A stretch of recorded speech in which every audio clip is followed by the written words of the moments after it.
Hello, is alright? This video is going to be a tutorial on how to draw a dog, and I'm assuming that the only reason you're here is because I'm a last resort. But hopefully you'll actually learn something from this, and this video is slightly longer and slowed down than usual so you can actually see what I'm doing. So hopefully this helps, and let's just get into it.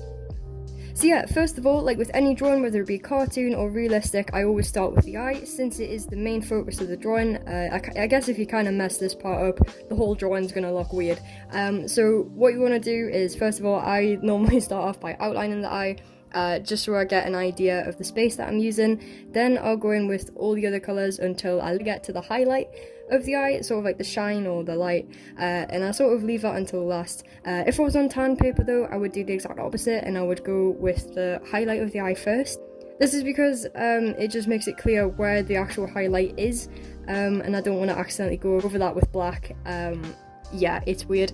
I'm really terrible at explaining these things, so I hope this kind of makes sense. But yeah, after the eye, I sort of go around it with the fur surrounding. Here I've done a light shade of brown first and then sort of darkened it with the others.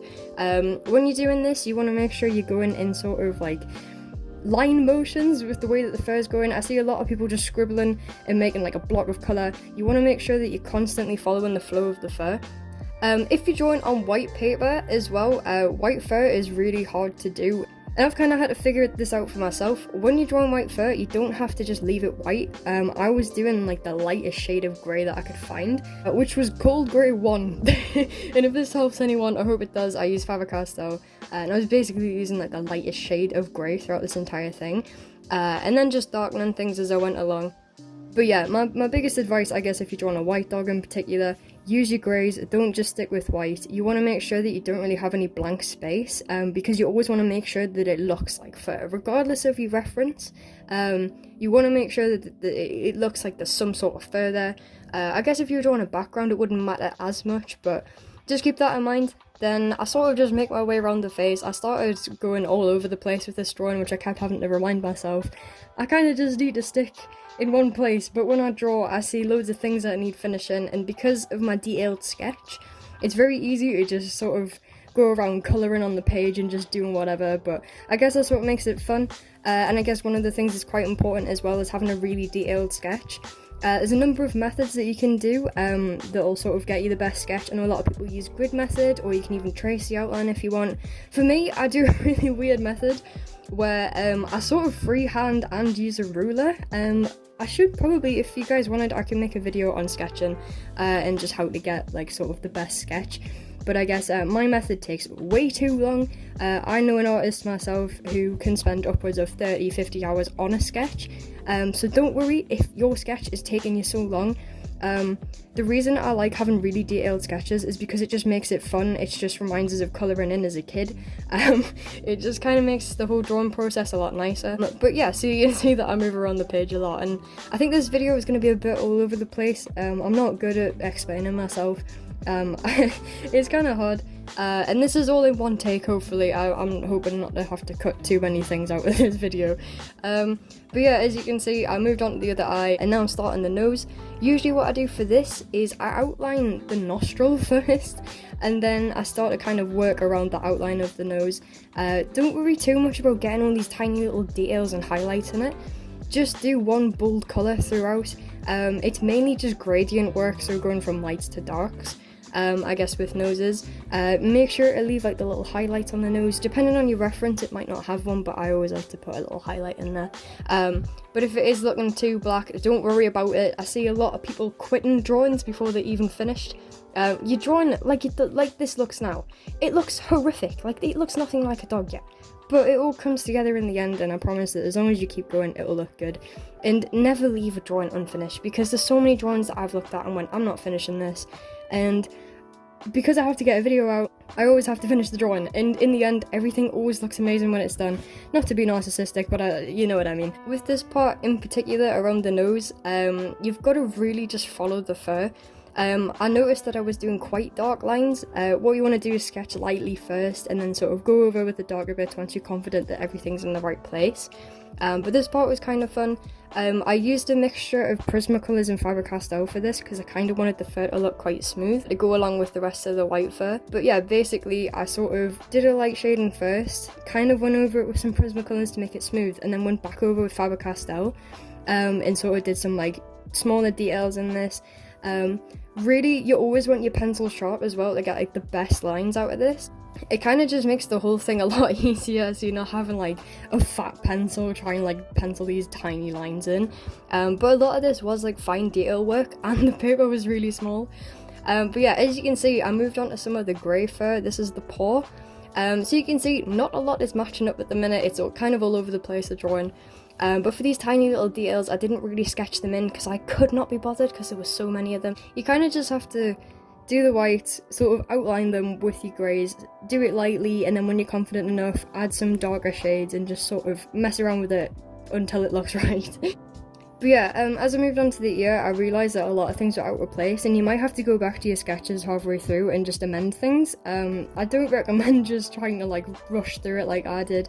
Really just try and make sure everything's as accurate as possible, and if that means spending that extra bit of time on your sketch, it's 100% worth it.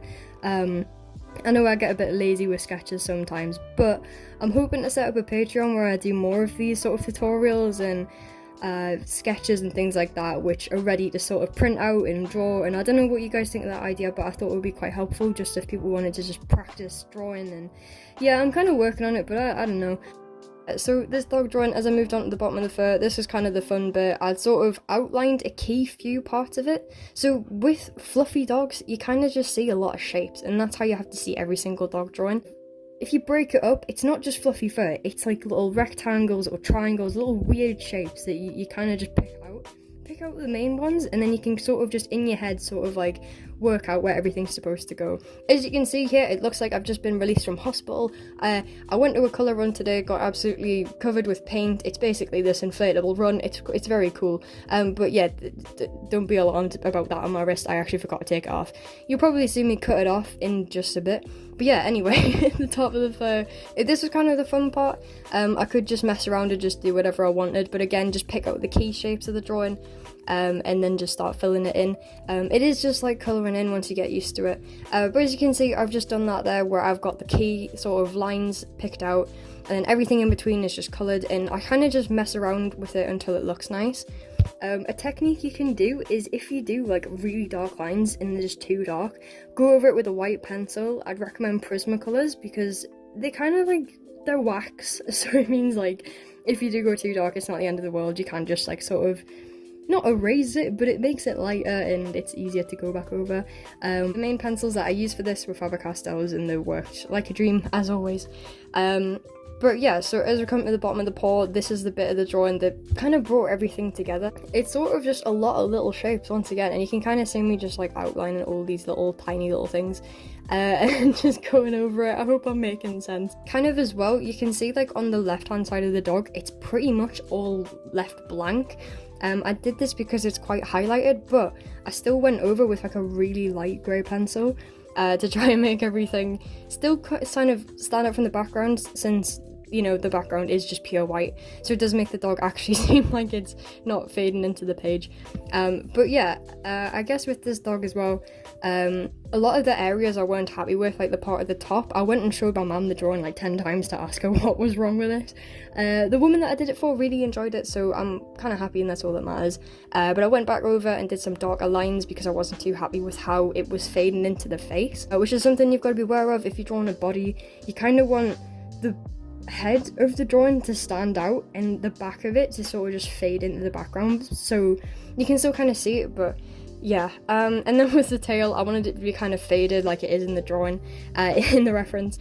And yeah, I think I did an alright job of making this fur look fluffy. It was a challenge. I did this again all in one day. and in the midst of a colour run. So yeah, I hope you guys enjoyed this video, and if you do want to see more like this, please let me know.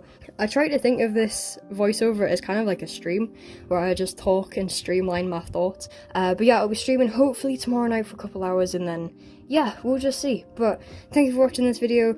If you did enjoy, let us know, and yeah, I'll see you guys later.